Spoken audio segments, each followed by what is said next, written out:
টানা বৃষ্টিতে ৩ স্থানে ধসে গেছে বান্দরবানের সুয়ালক লামা সড়ক। তাতে সড়কটি দিয়ে যান চলাচল প্রায় বন্ধ। দুর্ভোগে পাহাড়ের কয়েক হাজার বাসিন্দা। ঝুঁকি নিয়ে ছোট যানবাহন চলাচল করলেও রয়েছে দুর্ঘটনার আশঙ্কা। দ্রুত সড়কটি মেরামতের দাবি বাসিন্দাদের।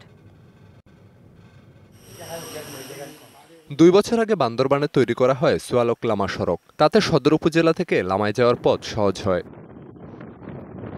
কিন্তু গত বছর বর্ষায় সড়কের বিভিন্ন স্থানে ফাটল দেখা দেয়। সে সময় সংস্কার না করায় গত কয়েকদিনের বৃষ্টিতে সদর উপজেলার টঙ্কাবতী ইউনিয়নের হেডব্যান্ডপাড়া এলাকার ৩টি স্থান ধসে যায়। সড়কটিতে বিশাল খাত তৈরি হয়, প্রায় বন্ধ যান চলাচল। দুর্ভোগে ২ উপজেলার হাজারো বাসিন্দা। সামনে তো বৃষ্টি আসবে, বৃষ্টি আসার পরে রাস্তা পুরো ভেঙে যাবে। বড় বড় গাড়ি যাতায়াতের বন্ধ, মোটামুটি আমাদের সিএনজি চলতেছে, মালামালের গাড়ি বন্ধ। সানবিট সব দিবে সামাল। সানবিট ম্যাজিক প্রেস ডিশওয়াশিং এর মাথা ঘোরানো সলিউশন।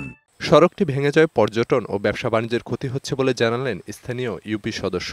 প্রচুর পরিমাণ বৃষ্টি হওয়ার কারণে রাস্তাটা ভেঙে গেছে। এখানকার জনসাধারণ যাতায়াত অনেক কষ্ট হয়।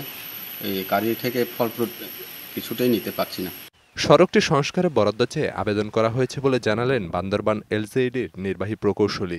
আমাদের লোকজন এবং আমরা নিজেও সাইট ভিজিট করেছি এবং আমরা প্ল্যাটফর্ম তৈরি করতেছি। সদর দপ্তরকে জানানো হয়েছে, এটা বরাদ্দ পাওয়া সাপেক্ষে আমরা দ্রুত মেরামতের ব্যবস্থা নিচ্ছি। মানুষের দুর্ভোগ লাঘবে সড়কটি দ্রুত সংস্কার করা হবে প্রত্যাশা স্থানীয়দের। DBC news desk.